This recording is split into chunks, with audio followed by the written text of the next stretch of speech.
Julia, Léon et Alex sont au camp enfants organisé par la société CEP. Ils ont tous un point commun.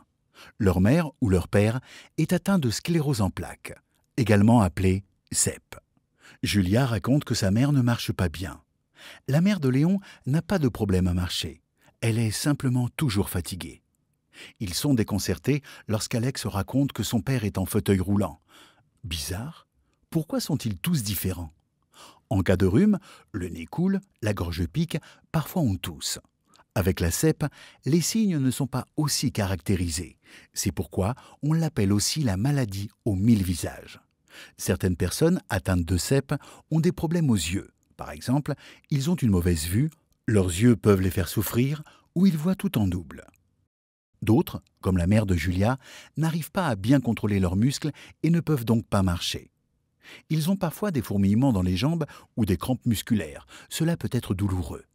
Pendant une certaine période, la mère de Julia devait sans cesse aller aux toilettes et faire attention à ne pas se faire pipi dessus. Mais c'est passé. Le père d'Alex est en fauteuil roulant. Ses jambes sont paralysées et il n'a pas de force dans les bras. Il est aussi un peu distrait et étourdi parce qu'il n'est plus capable de penser aussi vite qu'avant. Il parle très lentement et très bas. Alex doit être très attentif pour le comprendre. Avec la mère de Léon, c'est encore différent. Elle est souvent fatiguée, bien qu'elle dorme beaucoup. Il y a des périodes où elle est triste pendant des jours sans savoir exactement pourquoi. C'est pourquoi on appelle la CEP la maladie aux 1000 visages. Aucun visage ne se ressemble.